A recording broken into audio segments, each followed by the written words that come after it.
Channel बहुत कम समय में अगर एक बेटर लीडर बनना है तो इस चैनल को सब्सक्राइब कर लो। अब हर कोई अगर लीडर बन जाएगा, जस्ट आस्किंग, हर कोई अगर लीडर ही बन जाएगा तो फॉलो कौन करेगा भाई? मुझे एक बात बताओ कि अब इसके ज़्यादा तरीके तो नहीं है कि आप कैसे बच सकते हो, but the better way would be कि आप पहले ही रेड फ्लैग्स देखो, राइट? तो लड़कियों के रेड फ्लैग्स क्या होते हैं?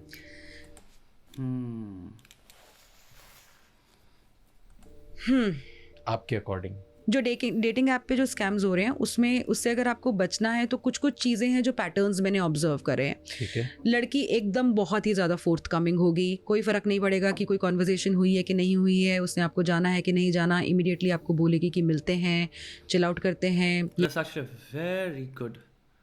What a wonderful observation. ये करते हैं, वो करते हैं, फलाना धिमकाना। ओके, यहाँ पे याद करो, यहाँ पे बात कर रही हैं स्कैम्स की। अगर आपको टिंडर या जो भी ऐप में अगर कोई इंसान आपको स्कैम करने वाला है, यानी कि उसका गोल आपके साथ डेटिंग ये सब है ही नहीं, तो वो आप कैसे देखते हैं कि वो आपको दिख रहा है वो इंसान इतनी इजीली कैसे मिलने को कोई कह रहा है यार? ना इसका कोई इंटरेस्ट है मुझसे, कोई किसी तरह के मुझे जानने में, मैं क्या सोचता हूँ इन चीज़ों में, मेरी क्वालिटीज़ में, इन सब में।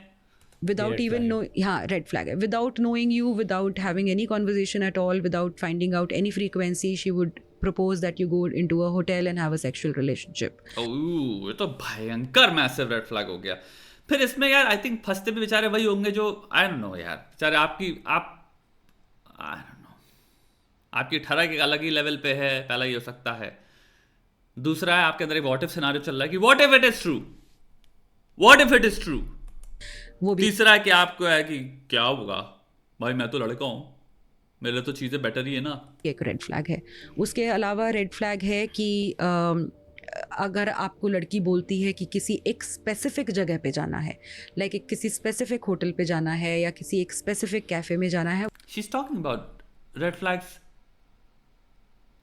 involving women trying to scam you, and not scam you, frame you in a criminal scenario जहाँ से फिर वो तुमसे पैसा ऐंठेंगी। वो भी एक रेड फ्लैग है। उसके अलावा अगर लाइक आप एक्सटॉर्शन और ब्लैकमेल के शिकार होंगे, that's what she is talking about. By the way यहाँ पे थोड़ा सा red flags in women is like, थोड़ा सा मैं भी मिसलीड हो गया, मुझे लगा शायद रिलेशनशिप की बात होनी है। बहुत ही स्टार्टिंग में ही बहुत ही ज़्यादा चीज़ें आपसे डिमांड करने लग जाती है, you have hardly gotten to know each other, लेकिन उसको पैसे भी चाहिए आपसे, उसको एक्सपेंसिव गिफ्ट्स भी चाहिए आपसे, और बेसिकली आपको फिनेंशियली एक्सप्लॉइट कर रही है, that is also a red flag. Then obviously बात है, अगर थोड़ी बहुत डेटिंग में आप एक आगे चले गए हो और उसके बावजूद भी she is constantly talking about her other boyfriends या पास्ट की रिलेशनशिप्स के बारे में, या ये तो वैसा था, वो तो वैसा था, that's a complete red flag. किसी ना किसी दिन आपको वो लूज़र बोल के छोड़ के चली जाएगी। Now we are into relationships. Also मैं यहाँ पे एक और चीज़ ऐड करूँगा, not just a person talking about, this is like red sun level red flag, कि अगर वो बात कर रही है अपने एक्स के बारे में और बहुत ज़्यादा बात करती है तो वो क्लियरली मूव ऑन नहीं कर रही है। और ये लड़कों पे भी अप्लाई करता है। अगर आप किसी लड़के से बात कर रहे हो और वो जब भी अपने एक्स के बारे में बात करता है तो आप देखते हो ये जहाँ खुला नल, तो भाई ये नल बंद ही नहीं हो रहा है। पहला तो ये हुआ। दूसरा, नल खुला, ये जो मैं रेड सन की बात कर रहा हूँ, तो वो नल बड़ा पॉजिटिव भाव से बढ़ रहा है। उसकी जो बातें हैं वो काइंड ऑफ ऐसी ऐसी कि वो याद कर रहा हो उसको, उन मेमोरीज को रिलिव कर रहा हो बताते वक्त, तो तुम्हें लग रहा है भाई अभी भी इसके अंदर इतनी फॉन्डनेस है उस इंसान को लेके, तो वो तो रेड फ्लैग है कि भाई जी आप मूव ऑन नहीं कर रहे हो, बहन जी आप मूव ऑन नहीं किए अभी। और जिस दिन उस इंसान का कॉल आया, आप जो भी हम बनाने की जो मैं अभी कोशिश कर रहा हूं ब्रिज, आप उस पर मारोगे भयंकर लेवल का बम, उसकी जितनी नींव है जाएगी सीधे धस। क्योंकि तुम उस इंसान से जो अभी इतना प्रेम भाव रखे हुए हो दिल में कि हाँ चलो खत्म हो गया, लेकिन जब भी ये था, जब भी वो था, जैसा था वैसा था। और एक और चीज बता दे रहा हूं, अगर कोई इंसान बहुत गुस्सा हो वो भी मूव ऑन नहीं किया है, मैं ये नहीं कह रहा हूं हर इंसान पे अप्लाई करता है, बट मेजरली ये भी थोड़ा सा रेड फ्लैग रखना है। क्योंकि अगर इंसान कह रहा है मैं अगर वो मेरे सामने आ जाए, अगर मुझे एक बार दिख जाए तो मैं उसको ये कर दूंगा वो कर दूंगा, मतलब वो बोलना चाह रहा है और तुम एक चीज देख रहे हो भाई कितनी अनरिजॉल्व चीजें हैं। क्योंकि एंगर और एक्सट्रीम लव दोनों काइंड ऑफ सेम कॉइन के दो अलग हिस्से ही हैं। मतलब अगर वो इंसान आपको दिखता है तो आपको ये नहीं होता भाव कि यार ये तो एक्स है, हाँ ये मेरा एक्स था, खत्म हो चुका है, मेरे से मिलना ही नहीं है, ये होना चाहिए ना, मुझे बात करनी है, अरे था यार, खत्म था हम लोग का ब्रेकअप। अगर तू पूछ रहा है कोई प्रश्न कि आपका ब्रेकअप क्यों हुआ, तो बताओ यार देखो ये था रीजन, ये था, वो अलग चीज हो गई। लेकिन अगर बात करे पड़ा इंसान, बात बात पे उसको उसकी उसको तारीफें रच देता है, जहां पे जरूरी नहीं है। कभी कभी होता है हाँ यार कुछ उसके अंदर क्वालिटीज भी थी, लेकिन यार कुछ जो ये थी वो इतनी खराब थी जिसकी वजह से वो अलग हो गया। एक हो गया इंसान भाई इतना ज्यादा सिर्फ क्वालिटी, हमेशा तुम देखते हो बेंट जो है वो क्वालिटी के प्रति ज्यादा है। सिमिलरली मैं बात कर रहा था, जैसे कोई बात करता है कि अगर मुझे दिख जाए वो मेरे अंदर, मतलब इसके अंदर अभी भी नफरत पनप रही है, गुस्सा पनप रहा है उस इंसान के प्रति, तो ये भी अच्छी चीज नहीं, क्योंकि वो इंसान भी जिस दिन इसको कॉल करेगा इसका गुस्सा इतना ज्यादा है कि ये रिस्पॉन्ड करेगा, चाहे फिर वो लड़का हो या लड़की हो। यानी तुम अभी भी फंसे हो किसी ना किसी एंगल में, तुमने चीजें रिजॉल्व नहीं करी, तुमने अपने दिमाग में चीजें रिजॉल्व नहीं करी। यानी कि वो इंसान अगर तुम्हारी जिंदगी में कभी भी आए वो तुम्हारी जिंदगी हिला सकता है। पॉइंट ये है, गुस्सा भी बहुत पोटेंट इमोशन है, एक बहुत पोटेंट इमोशन एक्चुअल में एंगर।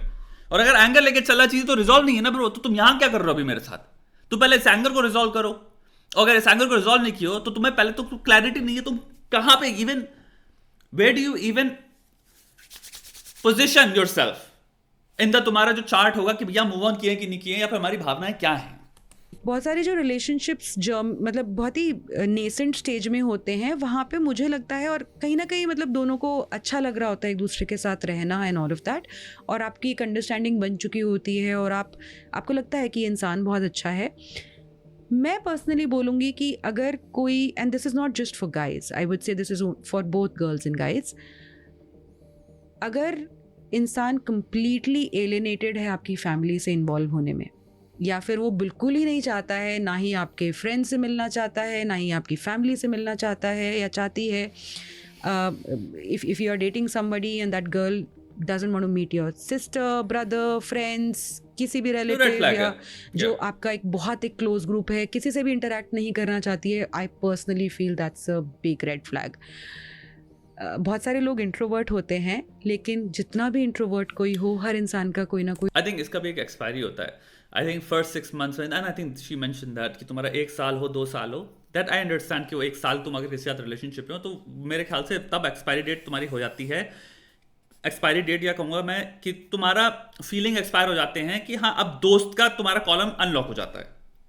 अगर तुम 6 महीने किसी को डेट कर रहे हो, आई अंडरस्टैंड 6 महीने तुम थोड़ा सा हो सकता है तुम अभी एक दूसरे के साथ ही हो, but I think beyond 6 months you can hang out with their friends, because अब तुम लोग रिलेशनशिप में हो। आई थिंक 1 year के अराउंड तुम हो गया है, क्या 1.5 यानी कि 1.5 साल हो गए हैं।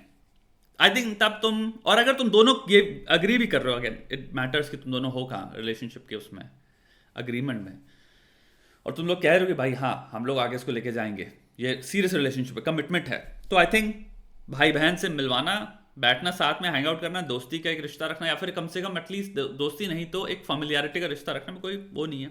और अगर इंसान भाग रहा है, कह रहा है मुझे मिलना नहीं है, मुझे वो नहीं है, तो भाई कुछ खोट है। आप चीज़ को कहीं ना कहीं सिर्फ शब्द में परमानेंस या वादा, कमिटमेंट का वादा करना चाह रहे हो, उसको एक्शन में नहीं करना चाह रहे आप, आपको डर लगता है, तो वहाँ पे आपको उस चीज़ से कन्फ्रंट करना पड़ेगा। क्योंकि हो सकता है कोई इंसान रेड फ्लैग ना हो, बट हो सकता है उसको कोई पर्सनालिटी रिलेटेड प्रॉब्लम हो, उसको हो सकता है कमिटमेंट से कोई प्रॉब्लम हो, वो एक्चुअली में चाहता है लेकिन उसको डर है।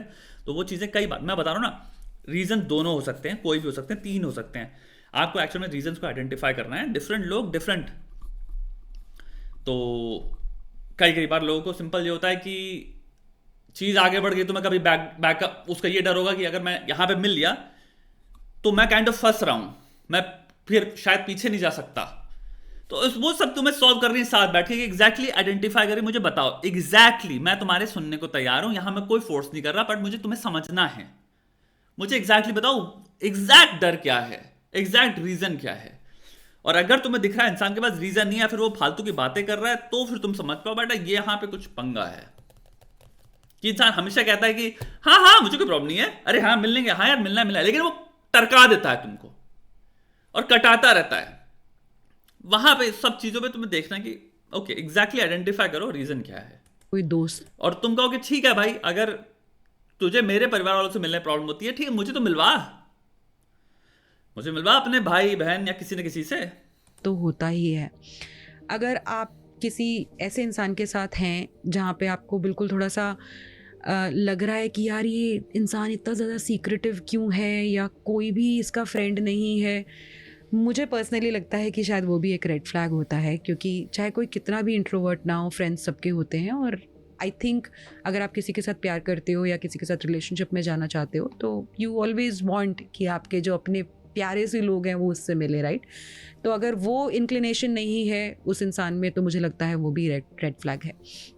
बट आई थिंक काफ़ी लड़कों के आज के टाइम पे एटलीस्ट प्रॉब्लम ये हो गई है, एक्चुअल में दोस्त नहीं होते, या लड़के एटलीस्ट एक और चीज़ नौटंकी जो करते हैं लड़के, और ये रिसर्च में भी पाया गया साइकोलॉजी में, जहाँ उनको रिलेशनशिप मिलती है लड़के काइंड ऑफ अपने फ्रेंड ग्रुप से दूर हो जाते हैं और लड़की में ही फ्रेंडशिप प्लस प्यार ढूंढते हैं। तो लड़के क्या करने लग जाते हैं कि भाई मैं मतलब एक्स्ट्रा कॉस्ट क्यों बेयर करूं दो चीज़ों की, कि मैं एक अलग रिलेशनशिप इधर मेंटेन कर रहा हूं ए दोस्तों के साथ, और ये रिलेशनशिप में अलग एनर्जी दे रहा हूं बी इस इंसान के साथ। अगर मैं ए बी मिला देता हूं तो मेरा टाइम कम बच रहा है, मैं फिर अपने गोल से ज़्यादा फोकस कर सकता हूँ, अपने काम पे ज़्यादा फोकस कर सकता हूँ, मैं ये सब चीज़ों पे ज़्यादा फोकस कर सकता हूँ, और मैं घर आता हूँ मेरा पार्टनर मेरे पास है, तो मैं इसी पार्टनर को दोनों फंक्शंस में अटैच कर रहा हूँ कि मैं अपने सारे सीक्रेट शेयर, तुम्हारी जितनी भी बातें शेयर कर रही है अपनी जिंदगी की वो सब एंड कंपेनियनशिप भी मुझे मिल रही है। लड़कियों में इसका उल्टा पाया गया, लड़कियां अपने दोस्त भी रखती हैं और रिलेशनशिप में भी रहती हैं। तो लड़के ये चीज मेरे ख्याल से लॉजिकली मैं तो कहूंगा बहुत गलत चीज करते हैं। और तुमने देखा भी होगा तुम्हारे बहुत सारे मित्र होते होंगे जहां रिलेशनशिप गए काइंड ऑफ गायब हो जाते हैं, मिलना कम कर देते हैं। तुमने देखा होगा, नोटिस किया होगा, मतलब पूरे टाइम रिलेशनशिप में ही, अगले तुम फिर उसको 10 बार कॉल कर रहे हो, साला पूरे टाइम पहले हैंग आउट किया करता था, अब गधा कहीं का आता है हफ्ते में एक बार मिलता है, तो रिलेशनशिप में ही गया बेवकूफ। बट अगर ये बात कॉमन सेंसिकली रख पाओ तो तुम अपना एक बहुत बड़ा, एक बहुत खूबसूरत बात है, एस्थर पेरेल तुम्हारा रिलेशनशिप काउंसलर, उन्होंने एक बात कही थी कि जब बहुत पहले टाइम हुआ करते थे रिश्तों में, उसमें क्या होता था, एक इंसान के 10 रिलेशनशिप होते थे, क्योंकि हम लेट्स से अगर एक विलेज में रह रहे हैं तो हम डिफरेंट फंक्शंस के लिए डिफरेंट रिलेशनशिप्स में इन्वेस्ट करते थे। हमारे एक दादाजी होते थे जिनसे मैं शायद एडवाइस ले रहा हूं, या उनके साथ रोज शाम को मैं 6 से 7 बजे बाहर गांव में हम बैठते हैं और हम सिंपल विजडम सुनते हैं बड़े लोगों का।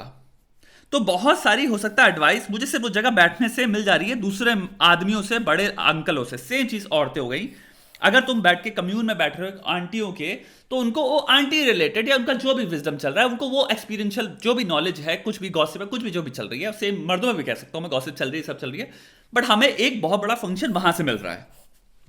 फिर हमारे मित्र अलग हो गए, हमारे फंक्शंस के अलग अलग वो रोल हुआ करते थे।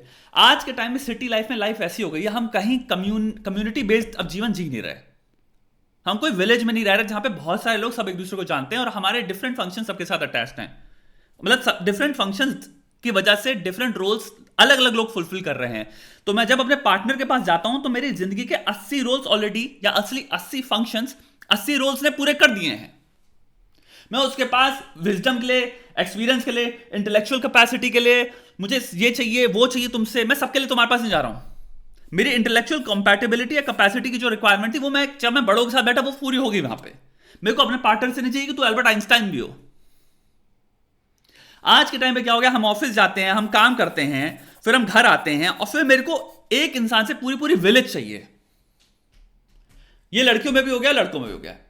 लड़कों के लिए खासकर खराब चीज है, क्यों? क्योंकि आप बाकी रिश्तों में इन्वेस्ट ही नहीं कर रहे हो, दोस्तों से आप कट लियो, आपके पास टाइम है नहीं, अब आपको स्क्रोलिंग के लगभग 2 घंटे चाहिए जिनको आप कहते हो रिलैक्सेशन, तो आप स्क्रोल कर रहे हो। उसके बाद आपके रिलैक्सेशन खत्म हुआ, फिर आपके पास सिर्फ एक इंसान बचा है बात करने के लिए, वो है आपका पार्टनर। तो मेरे भाई अब आप बताओ कितने रोल्स फुलफिल कर लेगा एक इंसान, और कब वो टाइम आएगा जहां पे वो इंसान को ये ना लग जाए कि मैं ओवरवेल्म्ड हूं इतने सारे रोल से, इस इंसान की नीड्स और इसकी इंसान की रिक्वायरमेंट्स इतनी ज्यादा हैं। इससे बेटर है कि तुम उस इंसान से 25 जो विलेज की जॉब्स थी वो हटाओ और एक्चुअल में लोग अपनी जिंदगी में रखो। तुम्हारे को अगर इंटेलेक्चुअल की जरूरत है, ये कंपैटिबिलिटी चाहिए, वो कंपैटिबिलिटी चाहिए, तुम्हारा कुछ रोल है, तुम्हें कोई गेमिंग करते हो, तुम्हें कुछ दोस्त चाहिए जिनसे ये सेंस ऑफ ह्यूमर उनके पास हो, तुम्हें ये सब चीजें की जरूरत अपने पार्टनर से नहीं होनी चाहिए कि तेरा सेंस ऑफ ह्यूमर ऐसा क्यों नहीं है। क्यों होगा भाई, उसका सेंस ऑफ ह्यूमर जैसा है वैसा होगा। ये सेम लड़का लड़की दोनों में अप्लाई करता है। तेरे को तेरे दोस्त से जिसके पास ऐसा सेंस ऑफ ह्यूमर, तेरे को उसके साथ टाइम बिताना है ताकि तेरी वो जो नीड है वो बकलोली करने की वो उधर फुलफिल हो जाए। फिर तू इधर आता है, वो चीज फुलफिल्ड है, तो तू वो सब लेके नहीं आता। ये बहुत बड़ी चीज होती है कि ये तुम्हारा एस्थर पेरेल का तुम्हारा वो है कि ये ना हम एक इंसान में पूरी विलेज ढूंढते हैं। तो ये तो डेटिंग ऐप्स के हो गए. मैरिटल रिलेशनशिप्स में अगर मैं रेड फ्लैग्स बोलूँ, खासकर आदमियों को जो देखने चाहिए, वो मुझे लगता है सबसे पहले तो डेफिनेटली वही है कि she doesn't give any respect to your parents, she doesn't want to have any bond with your parents. वो आपकी फैमिली से उस तरह से कनेक्ट या रिलेट करती ही नहीं है जिस तरह से आपको अच्छा लगेगा. डोमिनेट करती है बहुत ज़्यादा. आप जो चीज़ें बोलते हो उसके ऊपर अपनी चीज़ हमेशा रखती है. That's a red flag. अगर आपको उनके घर में ऐसा है और यहाँ पे ऐसा नहीं है, हर टाइम एक कंपैरिजन चलता रहे, that is also a red flag. These are actually very valid things. So पहला हम अगर बात करें माता पिता पे इज्जत ना करना, ये कंप्लीटली डिपेंड करता है स्टार्टिंग में ही किस लेवल की कम्युनिकेशन हुई है. क्योंकि हमारे समाज में ये हो ही नहीं सकता कि एक लड़की को जो कि शादी कर रही है और अगर उसको पता है कि मेरे को माता पिता के साथ रहना पड़ेगा, तो उसको नहीं पता कि ये सारी चीजें, तो भाई already like she is not like कि ओ मुझे पता ही नहीं था ये करना है मुझे. हम जब चुन्नू मुन्नू से बच्चे होते हैं, हमें तब से पता है हर व्यक्ति को इस समाज में जो रह रहा है जिसे कहते हैं भारत. तो आपको ये तो समझना कि हाँ ये रिलेशनशिप आपकी है ही है. माता पिता से आपको किसी ना किसी लेवल की रिलेशनशिप रखनी पड़ेगी, अनलेस स्टार्टिंग में एक इंसान कहे कि मेरी ये नीड्स हैं और मैं थोड़ा सा डिस्टेंस रखना चाहता हूं, या फिर मैं थोड़ा सा प्लीज समझो ये मैं कम्युनिकेशन में इतनी मेरी औकात है और इतनी मेरी औकात के बाहर है. एक नेगोशिएशन हो अगर स्टार्टिंग में और दोनों पार्टीज अगर अग्री करें उसमें कि हाँ मैं समझ सकता हूं, तो मैं समझ सकता हूं भाई. और वो नेगोशिएशन अगर टूट रहा है, फिर वो लड़की कह रही कंप्लेन कर रही है, देखो भाई हमने बात एक क्लियर करी थी, मैं इतना कर पाऊंगी, लेकिन अगेन हमें यहां पे ये रखना है कि भाई उस इंसान ने सारी नीड्स तुम्हारे सामने प्रस्तुत करी थी और तुमने उन सारी नीड्स को माना है. तुम्हारा परसेंटेज क्या है, तुम्हें क्वेश्चन पूछना है जिसमें तुम काइंड ऑफ एडजस्ट करना चाहते हो. बिकॉज भाई ऑब्वियसली तुम अभी भी घर में आए हो, तुम्हारा एक तरह से तीसरा रूममेट है ये.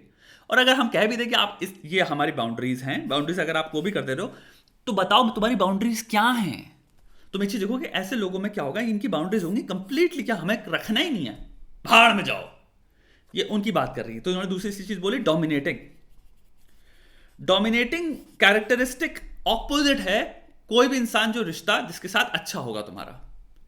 चाहे लड़का डोमिनेट करे चाहे लड़की डोमिनेट करे, ये दोनों लोग जो विचारधारा चलती है ना इंटरनेट पे, जैसे आज चलती है कि भाई लड़के को डोमिनेट होना बड़ा कूल चीज होती है, लड़की कोई उठा लो जो कह रही है भाई रिश्ते में डोमिनेट करता है. अगेन पहले एक होता है लीड करना. लीड या एक ट्रू लीडर की क्वालिटीज होती हैं कंपैशन के साथ लीड करना. एक असली स्ट्रांग इंसान समझता है कि मुझे डोमिनेट और स्ट्रेंथ की जरूरत ही नहीं है, वो मेरे अंदर इनहेरेंट है, तो मैं सिक्योर हूं अपने आप को लेके. एक इनसिक्योर इंसान होता है कि मुझे तुझे को जताना है कि मैं कितना स्ट्रांग हूं इसलिए मैं डोमिनेट करूंगा, समझना. दूसरा एक विलेन की पहचान होती है क्योंकि उसकी चाह है डोमिनेट करना, वो विलेन है, उसको मजा आता है, there is a level of sadism involved. वो अगर डोमिनेट ना करे दिन में, अपने ऑफिस में नीचे पियोन को, अपने ऑफिस में नीचे जिसके काम कर रहा है सुपरवाइजर उसको, अपने दोस्तों में 4 लोगों को बुली ना करे, तो उसको मजा नहीं आता.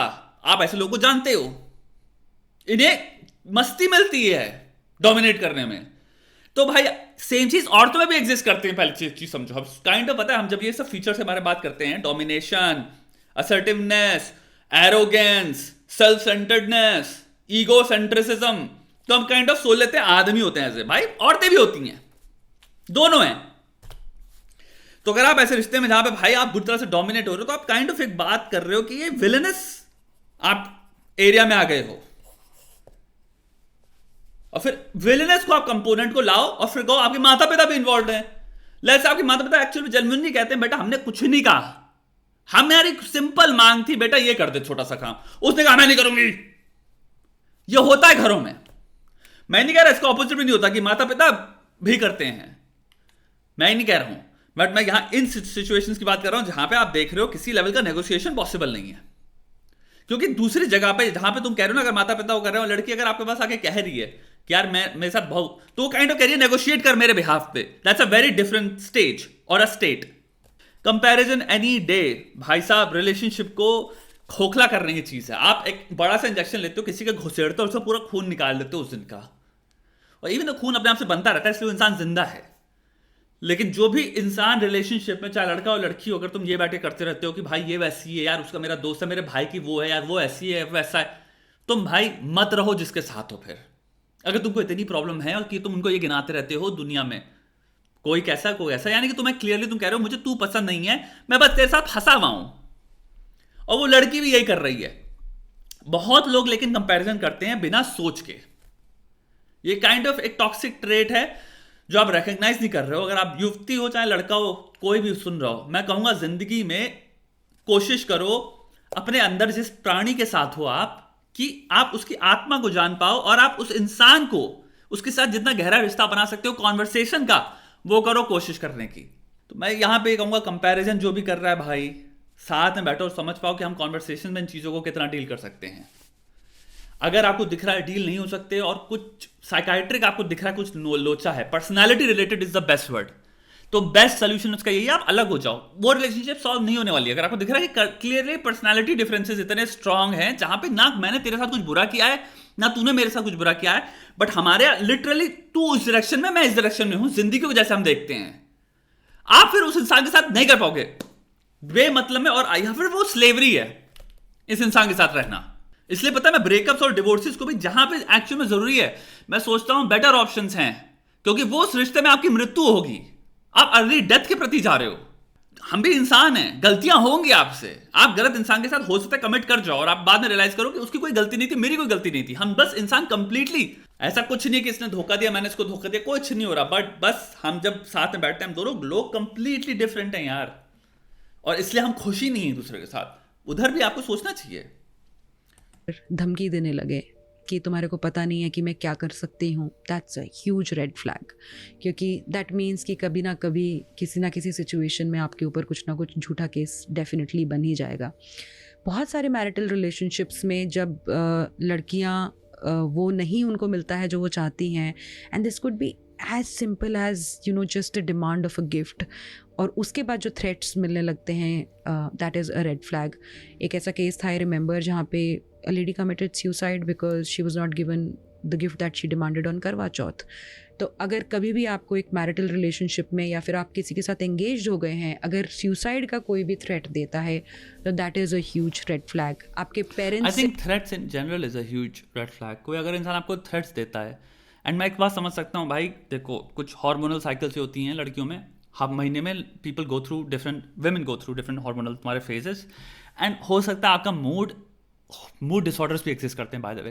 तो मैं कह रहा हूँ लेट्स से 3-4 चीज़ों को पाइल करते हैं। कोई हो सकता है भाई किसी को, अगेन हार्मोनल भी डिसऑर्डर्स होते हैं बाय द वे, तो कोई इंसान का हो सकता है किसी टाइम पे पर्टिकुलर इंसान आप देखते हो बहुत ही एक डिप्रेसिव स्टेट में चला जाता है, और उस डिप्रेसिव स्टेट में आप देखते हो इंसान बहुत ही डिप्रेस्ड हो जाता है या बहुत ही कॉम्बैटिव हो जाता है, लड़ाई करने में उसको होता है, ये होता है, हमेशा उसको नेगेटिविटी, सिर्फ नेगेटिविटी दिख रही होती है। उन चीज़ों में आप कह सकते हो यार मैं 5 सेकंड के लिए डिस्टेंस हो जाऊंगा, मैं इस इंसान का जान के दिमाग खराब नहीं करूंगा, मैं फालतू के मजाक नहीं करूंगा, मैं वो नहीं करूंगा, मैं समझ सकता हूं इस टाइम पे इंसान के साथ एक फेज है, ये बायोलॉजी है। वहां पे एक अलग चीजों के इंसान फालतू की बातें कर रहा है, हो सकता है अगले दिन उठ के इंसान कहता है यार छोड़ यार मेरे मुंह से निकल गया, वो खुद भी गिल्टी महसूस करता है क्या बोला, वो एक अलग चीज होगी। मैं इसलिए कह रहा हूं चीजें बहुत कॉम्प्लेक्स हैं। लेकिन अगर एक इंसान आपको जब भी गुस्सा हुआ वो कहता है ये कर दूंगा, वापस हम आ रहे हैं उस विलेनस डोमिनेटिंग पर्सनालिटी पे, जहां हल्का सा गुस्सा हो मैं ये कर दूंगा, और जब लड़ाई होती भी आपकी तो वो इंसान हमेशा आपको टॉप करने की कोशिश करता है कि मैं तेरे को तबाह कर दूंगा, मेरे को 2 सेकंड लगेंगे, तू जानता है मैं डाटा, ये सब जहां बातें करने लग जाए इंसान। मैं आपको एक बात बताता हूं, छोटे में उसी दिन सटाक से पहली बार जब सुनो और तुम देखो ये ईगो की वजह से बोल रहा है, ये इसलिए नहीं बोल रहा, तुम्हें दिख रहा है क्लियरली अनस्टेबल है इस वक्त इंसान, नहीं, ये एक्चुअल में स्टेबल है, हेल है, ये एक्चुअल में जोन्ड इन है, और इसको इस डिस्ट्रक्टिव कॉज करने में ये बस बताना चाह रहा है, ये शो ऑफ हो रहा है कि मैं तेरे को कैसे तबाह कर सकता हूं। सुन, ये है क्लैरिटी का इंसान, इसके दिमाग में ऐसे ख्याल आते हैं। द सेकंड ये हो, उस दिन से प्लान करना स्टार्ट करो कि मैं इससे कैसे निकलने वाला हूं। भाड़ में गया, 3 दिन में वापस सोचने जाऊंगा, अरे नहीं उसने ऐसे बोला होगा, उसने वैसा बोला होगा, गया भाड़ में तुरंत साला वो बनो जेसन बोर्न बनो, फट से सोचना स्टार्ट करो मैं कैसे निकलूंगा इससे, पूरा प्लान बनाना स्टार्ट करो, क्योंकि वर्स्ट केस सिनेरियो ये इंसान मेरे पे केस ठोक सकता है, इस इंसान का मेरी क्या क्या चैटें हैं, क्या क्या चीज़ों को कैसे यूज कर सकता है, क्या क्या एवेन्यूज हैं। जाओ एक लॉयर के पास बैठो, उनको एक फीस दो मिलने की, उनको बताओ मेरे को ऐसी धमकी दी गई है रिलेशनशिप में, मेरे को निकलना है, सबसे सेफ तरीका क्या हो सकता है। मुझे इस इंसान पे भरोसा नहीं है। वो तुम्हें पूरा प्लान बता देंगे, या फिर अपने खुद से दिमाग से एक प्लान बनाओ जहां पे तुम इस इंसान से दूर जा सकते हो, या फिर इंसान तुमसे खुद ब्रेकअप कर ले बिना तुम्हारे को डैमेज कॉज किए हुए। तो है तुम्हें उसके लिए पूरी कहानी बनानी पड़े झूठी, बना लो, अपने आप को बचाओ। इस देश में लॉस ऐसे हैं कि अगर उस इंसान को हुआ, मैं कह रहा हूं लेट्स से तुम बच भी जाओगे, 2-3 साल तो गए ना तुम्हारे, समाज में तो लगा दी गई ना तुम्हारी। तो ये चीजों से ध्यान से रहो कि मैं हाथ जोड़ तुम सबसे विनती कर रहा हूं कि अगर तुम सबको कभी भी कोई फोन पे ऐसी बातें करता है, अगर मेरे को सुनते हो, और ये क्लिप मैं कट कर लूंगा, तुम सबसे मेरी विनती है भाई, अगर तुम्हारे साथ कभी भी ऐसी धमकी हुई है या कुछ भी हुआ है, ये पहला साइन था। ये इंसान जो एक बार किसी के मुख से चीज निकल गई, वो इंसान ऑलरेडी उस द्वार पहुंच चुका है। वो मजाक नहीं कर रहा। जिसको नहीं बोलना था, जिसका दिमाग इन सब जगहों पे नहीं जाता, वो पहुंचेगा ही नहीं उस जगह पे। देयर इज, समझो जिंदगी में ब्रिजेस हैं। कोई इंसान अगर ब्रिज उसको ये बातें नहीं कह रहा, तो उसने कभी वो ब्रिज सोचा ही नहीं क्रॉस करने की। जो ये बातें उसके मुंह से निकल गई, वो ब्रिज कब का क्रॉस कर चुका है, वो ब्रिज क्रॉस हो गई है। अब आप मत सोचिए कि ये मजाक कर रहा है, ये तो गुस्से में निकल गया होगा। समझना इसका मार्कर क्या है। कोई अगर बहुत अनस्टेबल है, बहुत परेशान है, आपको दिख रहा है दिन भर उसका बिल्कुल ऐसा हुआ है, और वो हर चीज से, मैं ही नहीं हूं सेंटर में, वो हर चीज से थोड़ा सा हुआ है, तो आप समझ सकते हो कुछ प्रॉब्लम अलग होगी। मूड के रिलेटेड प्रॉब्लम हो सकती है, एग्जॉस्शन के रिलेटेड प्रॉब्लम हो सकती है, और आप इंसान झड़प गया, उसके बाद लेकिन माफी भी मांग रहा है, दैट्स अ डिफरेंट थिंग। उसकी बात नहीं कर रहा हूं मैं, यहां पे बात कर रहा हूं लिटरली इंसान जब गुस्सा होता है तो आपको ईगो दिखता है उस इंसान का। भाई वो रिलेशनशिप में वो तुम्हें जूते के नीचे रखेगा। और बहुत डेंजरस बात आती है, तुम अगर ऐड कर लोगे इंडिया के जो लॉज हैं इस वक्त के, बिट्टू फंस जाओगे इस इंसान में। क्योंकि ये इंसान अगर डोमिनेटिंग है तो उसको फिर सिर्फ वही चाहिए होगी जो उसको चाहिए, मनमानी चलेगी उस रिलेशनशिप में। और एक ना एक दिन तो ऐसा होगा ना, जो वो चाहता है तुम उसके कॉन्ट्रडिक्शन में खड़े हो, तुम्हें वो नहीं चाहिए, तब क्या करोगे, तब कैसे बचोगे। से कोई बदला लेने का या फिर इस तरह का कोई थ्रेट देता है, that is a red flag. आपको always as a loser feel कराता है जस्ट बिकॉज आप बहुत ज़्यादा पैसा नहीं कमाते हैं, that's a red flag too. आजकल के टाइम पे ऐसे बहुत सारे रिलेशनशिप्स हैं जहाँ पे लड़की खुद उतना ही कमाती है जितना लड़का कमाता है, लेकिन सारी की सारी फिनेंशियल एक्सपेक्टेशंस जो हैं, हर चीज़ की जो है वो लड़के से की जाती है। मुझे लगता है कि that is also wrong in a relationship. मैं इसको थोड़ा सा क्वालिफाई करना चाहूँगा। अगर आप ऐसी रिलेशनशिप में हैं जहाँ पे लड़की आपको लूजर फील कराती है, पहला मार्कर, यार तेरे पास पैसा कम है, फिर उसके पास पैसा कम है, अभी वाली कार देखना यार, ये वाली कार मुझे सबसे अच्छी लगती है यार, ये वाला मुझे, और तेरे पास वो चीज़ नहीं है, तेरे को हमेशा कटता रहता है।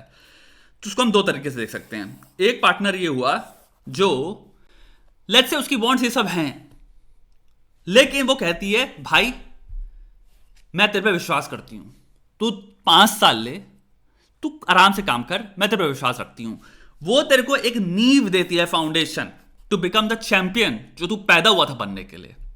तू एक्चुअल में एक्चुअलाइज कर रहा है उस रिलेशनशिप में, क्योंकि जो सपोर्ट मिलती है और लैक ऑफ स्ट्रेस मिलता है उस रिलेशनशिप में, वो इतना गजब है कि भाई तू ग्लैडिएटर है अलग लेवल पे। ग्लैडिएटर भी नहीं कहूंगा मैं, जनरल है तू आर्मी का, ये महसूस करता है। तो सुबह उठता है, तेरे पास लैक ऑफ स्ट्रेस इतना है कि तू आराम से फोकस कर पाता है, जोन इन कर पाता है, काम में फाड़ रहा है।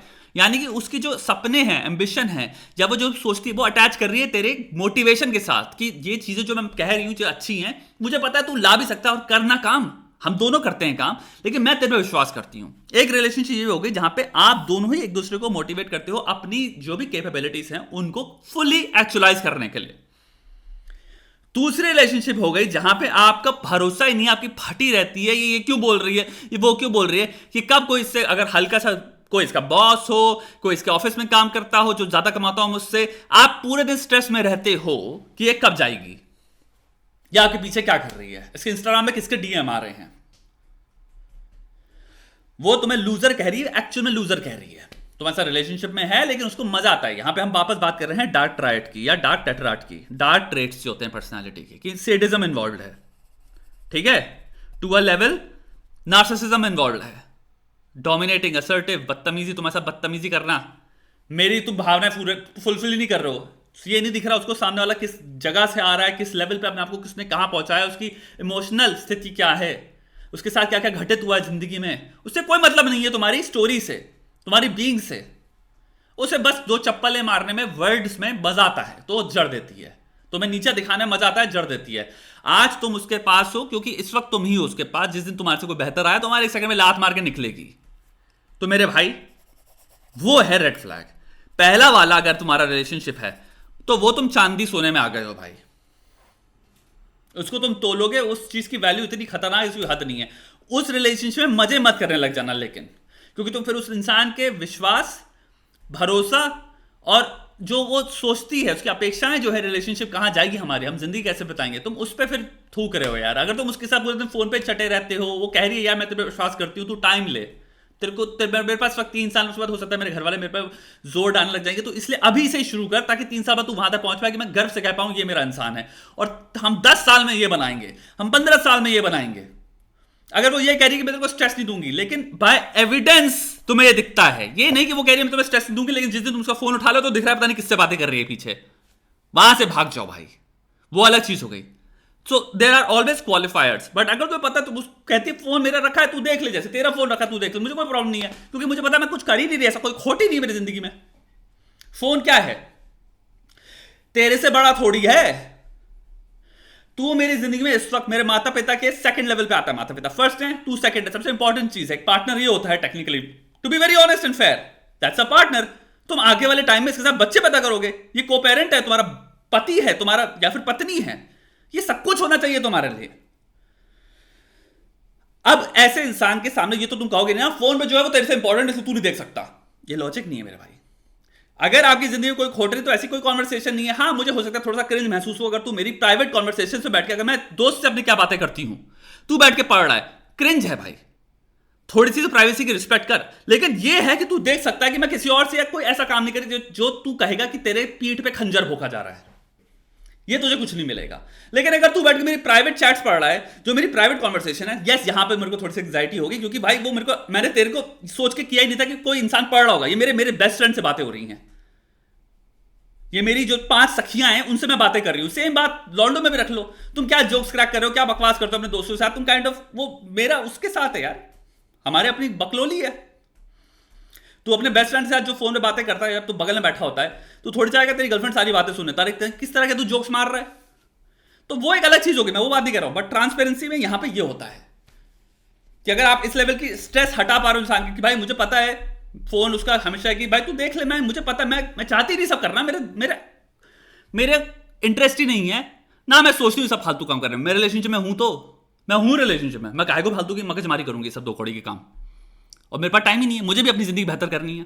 Relationship. So I would call that as a red flag as well. Okay, I wanna ask you about a man, Andrew Tate. And why I wanna ask you, because एकदम से एक टाइम आया था बीच में, ये बहुत फेमस हो गए थे, एंड बहुत पोलराइज इनकी फॉलोइंग थी। कुछ लोग थे डाई हार्ट फैन सपोर्टर्स, क्योंकि उनको लगता था कि मेन के इमोशंस और मेन के ऊपर जो जैसे मेन को विक्टिमाइज किया जा रहा है हर चीज़ पे, उन पे कोई खड़ा नहीं होता। मेन राइट्स के लिए कोई भी खड़ा नहीं है, एंड्रू टेट खड़ा हो रहा है, और Andrew Tate is calling out all the wrong thing and calling out women which are doing wrong for man, right, wrong to man, वो एंड्रू टेट, तो इसलिए उनकी फॉलोइंग बढ़ गई। और एट द सेम टाइम उनके बहुत एंटी थे, क्योंकि उनके कुछ जो कॉमेंट्स थे वो इतने डेरोगेटरी थे that it's super annoying to even think कि भाई ऐसे आज के टाइम पे इतना जो वेल प्रोग्रेस सोसाइटी, उसमें ऐसे इंसान को सेलिब्रेट किया जा रहा है, मतलब वो क्या बोल रहा है। तो ऐसे बड़ा पोलराइज था उनका पूरा, right. Then what happened with the police case and everything, that's a separate thing what goes on. I am just asking कि जो जिसके से वो वायरल हुआ था हर जगह, राइट। तो एंड्रू टेट पे what are your views, what he was he right guy, wrong guy, like what he was saying, what do you feel? मुझे लगता है एंड्रू टेट का जो डिस्पोजिशन है, जो वो बातें करते हैं, it is great to an extent, जहाँ पे वो आदमियों को अपने आप को फोकस में लाने के लिए या अपने आप को प्रायोरिटी बनाने के ऊपर ज़्यादा काम करें। You know, it's great, he is encouraging man to focus on themselves, he encouraging man to think about themselves. वो ये भी बोल रहे हैं आदमियों को कि औरतों के पीछे भागना भैया बंद करो, विच इज़ एब्सोल्युटली राइट, कुछ रॉन्ग नहीं है उसमें।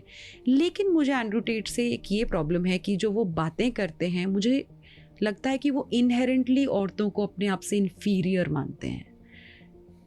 उनकी बहुत सारी बातें हैं जो, वो एक वर्ड है ना, ऑब्जेक्टिफिकेशन, मुझे लगता है उनकी बहुत सारी बातों में एक बहुत ही डेरोगेटरी ऑब्जेक्टिफिकेशन है औरतों की, जिससे मुझे प्रॉब्लम है।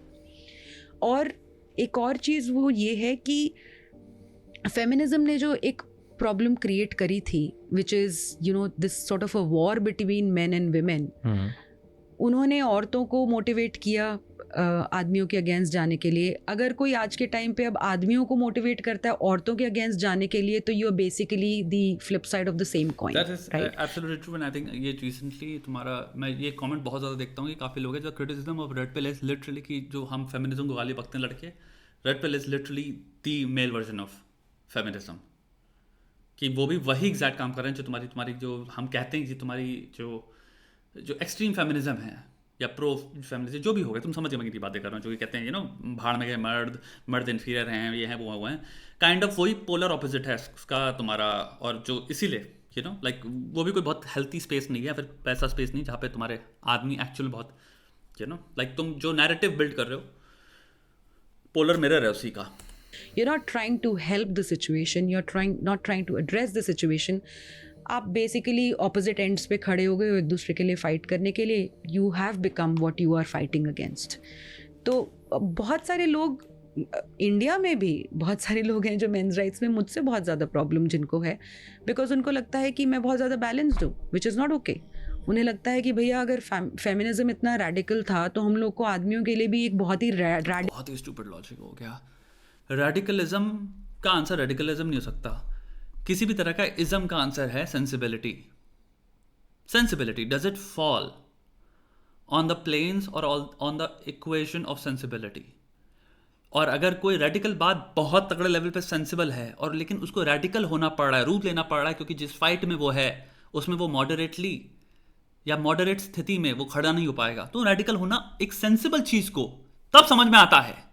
अगर समाज की इस लेवल पे दुर्गति हो रही है कि सत्य को खड़ा होना पड़ेगा रेडिकल रूप लेके, तो समझ में आता है एज लॉन्ग एज वो एक्चुअल में सत्य है किसी भी एंगल से देखो, तब सत्य का रूप वो होना चाहिए कि आप देखो तो आपको दिख रहा है ये एम्पेरिकल साइंस में भी सत्य है, हार्ड साइंस में भी सत्य है, लॉजिक में भी सत्य है. लॉजिक कई बार उल्टा काम करता है सत्य के. कई बार लॉजिक लिटरली डिस्ट्रक्टिव चीज को लेकर आएगा, आपके सामने वो प्रस्तुत करेगा. तो सेंसिबिलिटी इसलिए बियॉन्ड लॉजिक के चला जाता है कि ये सारी पार्टी के लिए अच्छा है, ये इंसानियत के लिए अच्छा है, मनुष्य हर प्रकार के इससे बेनिफिट करेंगे. तो हमेशा मारकर हमेशा ये रखो कि मैं किसी भी इसम में नहीं फंसा हूं, राइट विंग हो, लेफ्ट विंग हो, फेमिनिज्म हो, आदमियों के लिए खड़ा होना, कहीं भी खड़ा होना, जो भी अब ये सारे तुमने मार्कर्स रख लिए, डिफरेंट वेक्टर्स रख लिए लेट्स से, ठीक है. अब एक इश्यू उठाओ और उसको ये मत कहो कि आदमियों के पर्सपेक्टिव से देखूंगा, कहो मैं इसको सेंसिबिलिटी के पर्सपेक्टिव से देखता हूं, एविडेंस बेस्ड के पर्सपेक्टिव से देखता हूं, इसको मैं एनालाइज करता हूं और उसके बाद जो सेंसिबल मेरे को जो लगता है, जो भी इसका वो निकलेगा तोड़ मरोड़ के जो भी आंसर, वो क्या मेन के प्रति गिर रहा है, लेफ्ट विंग के अंदर ज्यादा डील कर रहा है, किसके आर्ग्यूमेंट में वो अलाइन कर रहा है. अगर आप पहले से ही लेफ्ट विंग के पॉइंट ऑफ व्यू से देखने लग गए तो आप जो लेंस आपने लगा लिया फिर आप उसी लेंस से देखोगे ना. आप तो फिर टीम के पॉइंट ऑफ व्यू से देख रहे हो. वो कॉमन सेंस, सेंसिबिलिटी, साइंस, इनके मुंह पे तमाचा है. Any day choose the scientific method, any day choose reasoning, any day choose evidence, any day choose sensibility, the common good of everybody. Radical stance में बात करना पड़ेगा. मुझे नहीं लगता वो सही है. अगर आप ये कहते हो कि सिर्फ आदमियों की प्रॉब्लम है, औरतों के साथ कुछ गलत नहीं होता, भैया आप या तो अंधे हो और या फिर आपका दिमाग खराब हो चुका है. अगर आपको ये लगता है कि औरतों के साथ ही गलत होता है, आदमियों के साथ कुछ गलत नहीं होता, जो बहुत सारी सूडो फेमिनिस्ट सोचती हैं, तो वो भी मेरे ख्याल से या तो दिमाग उनका खराब है या फिर वो अंधे हैं. तो I am somebody who would always want कि एक बैलेंस और पीसफुल डिस्कोर्स हो. Thank you. ये क्लिप ओके